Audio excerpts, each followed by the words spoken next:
IFM News. Lokal. Nagkit daw ni Ilocos Norte Water District General Manager John Teodoro iti Prime Water ti pan naka-establisar ti bubon iti Barangay Sulveca Pasuki na tapno aday di kanayunan a paggapuan ti danom dagiti umili.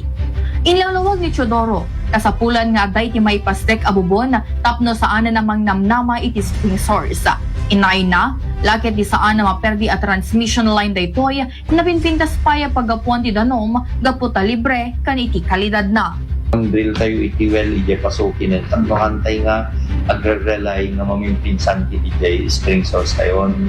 Tapno siyempre no hanglakad na per DJ transmission line na pipingasan tanong usaran tayo DJ spring kasi libre tapos si quality dyan tanong na at par with mineral water talaga na pintas so nga maintenance tayo dyan. No, in kaso nga adda bagyo no kung sa manin dapat adalat na source tayo dyan nga uri agusar ti kuryente na kanabalen basta ada usaran dito concessionary tayo. So may palagip nga iti Barangay Sulbec iti nadakamat nga ilikat kanayon nga agproblema iti danom na runa no aday ti mapaspasaran na bagyo kat madadaol daytoy.